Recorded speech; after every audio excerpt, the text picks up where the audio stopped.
Good afternoon, everyone in YouTube land. It is Don, and we are back for another episode of To the Kitchen. Hey, hear that?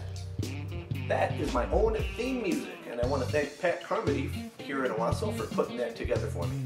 This episode I'm going to dedicate to my godson Tim, and we're going to be making one of his favorite dishes, which is cheesy potatoes. Now, I am going to make it a meal by adding some diced up ham, and then we're going to shove her in the oven, and in about an hour we are going to have some delicious grub. But as per usual, I can't make very much of a little lovesick here, so we need to go to the kitchen.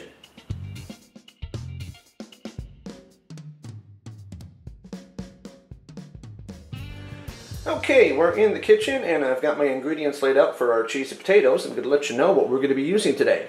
First of all, we need about 2 pounds of potatoes, and that's about 4 medium, and we're going to shred those up in just a second. Need a half a cup of butter, and use unsalted butter, and that is a stick of butter, by the way. We need a can of cream of chicken soup. We need a cup of sour cream. We need a cup of shredded cheddar cheese, and I like using the sharp because I'm a sharp kind of guy. We need a 1/4 cup of diced onion, and I've got a little Vidalia there. That's all ready to go. We also need salt and pepper to taste, which of course I like sea salt, as you know. And we have our fresh cracked pepper ready to go. And then optional, but I recommend using it, we need a pinch of thyme. So I have some ground thyme. I couldn't find any good fresh, so we are going to use the dried thyme today. We're also going to need a 9x13 baking dish and a slab o' ham. Okay, the first thing we're going to need to do today is we're going to need to shred up our potatoes. Now I had a bad spot, so I cut it out, and I've got my handy dandy little box grater. We are going to take the box grater and simply shred up 2 pounds of potatoes.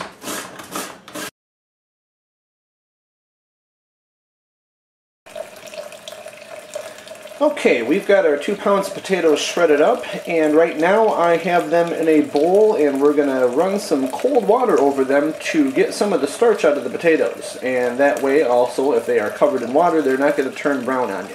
Now you'll also notice that I did not peel my potatoes. That is entirely up to you. Myself, I like my potatoes a little more rustic looking, so I leave the skins on, but you're more than welcome to peel your potatoes before you shred them.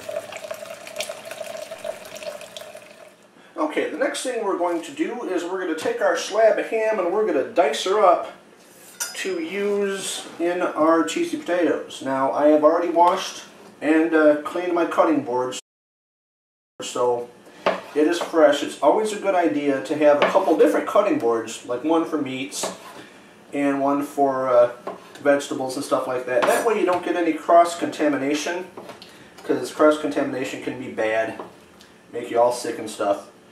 But again, what we're going to take, we're just going to take our knife and we're going to hack up our ham into bite-sized pieces, and then we're going to put it in a bowl and set it aside, and we will add this to our cheese mixture in just a little bit. Okay, the next thing on our list after cleaning our cutting board is we want to take our Vidalia, and we need about half a cup of chopped onion. So we're going to hack up our Vidalia.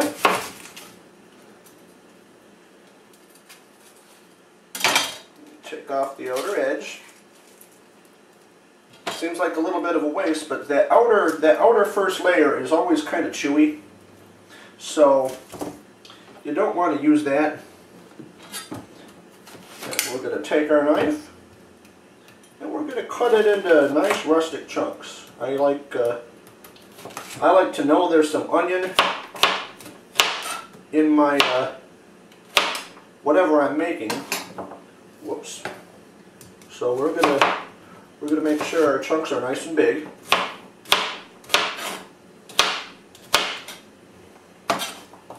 And then we're gonna put this in a bowl and set aside for just a moment until we are ready to put our cheese sauce together.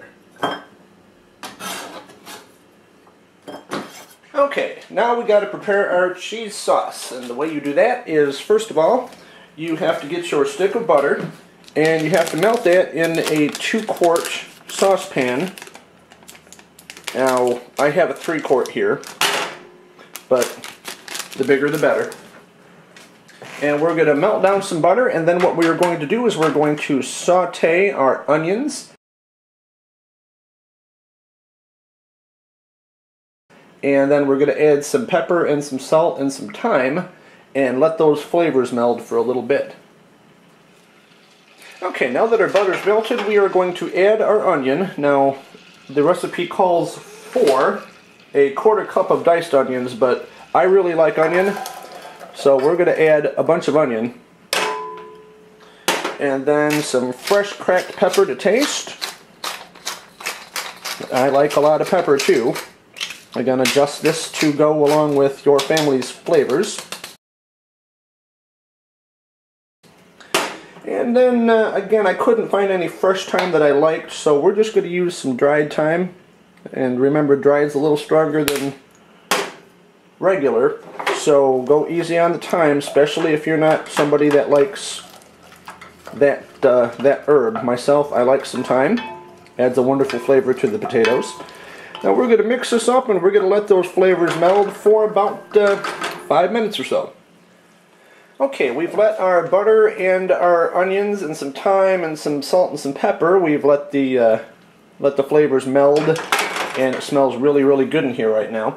Next thing we have to do to build our cheese sauce is to add the sour cream and the cream of chicken soup. Now, of course, we have to use Daisy sour cream. This is the only sour cream that will work in this particular recipe. Daisy, give me a call. Give me a call. So we take our sour cream, and we're going to add our Daisy sour cream.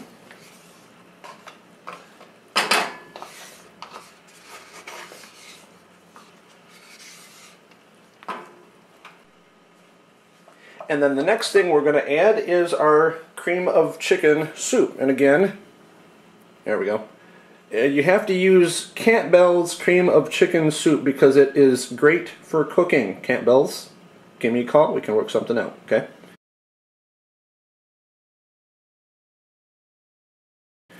So we're going to dig in here and we're going to add our cream of chicken.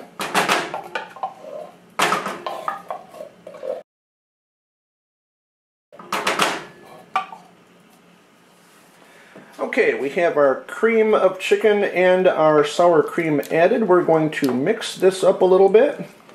Actually, we're going to mix it up a lot of it.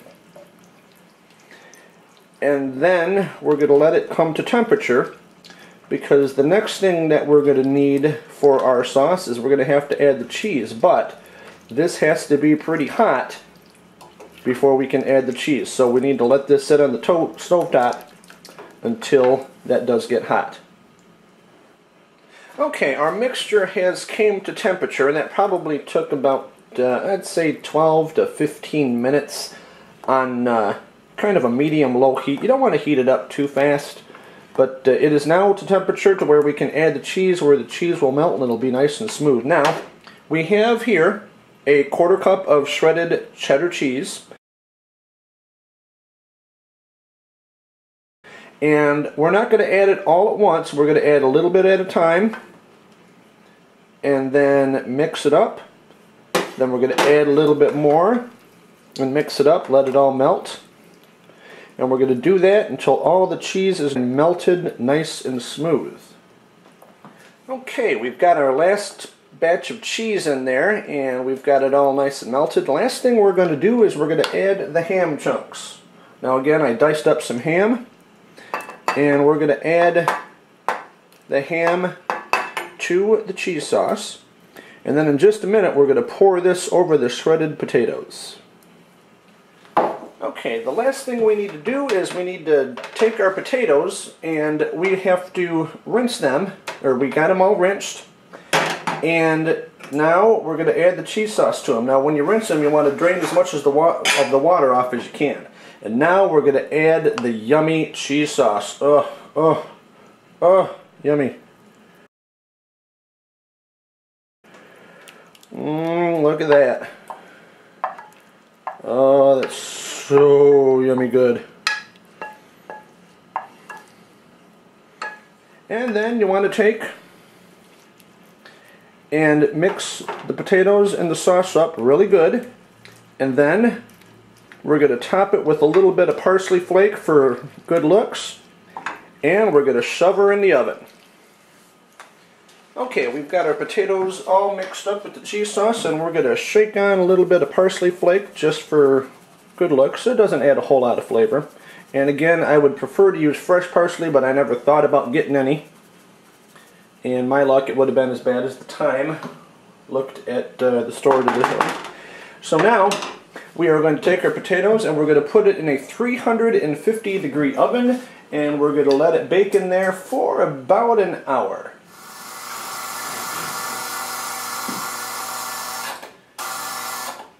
Okay, that is the sound of yummy ready to come out of the oven.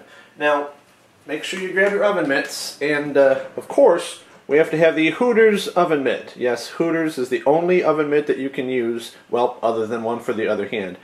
Hooters, you never got with me. I got 79 hits on my first video. You know how much sales that could bring you?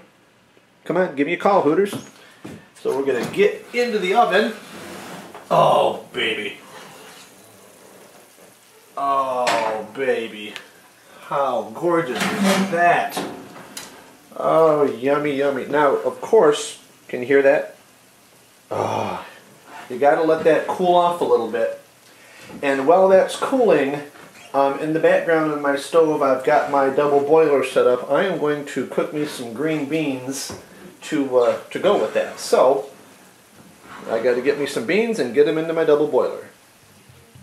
Now it's time to reap the rewards. My cheesy potatoes with ham are plated along with my green beans that I just took out of the steamer, along with my tall glass of milk that I love to have with dinner. Again, I want to thank Pat Carmody for my theme music. I love it, and I hope to have some more cool little ditties for some upcoming episodes of To the Kitchen. And again, a reminder, this was for my godson Tim. I want to say that I am extremely proud to be your godfather.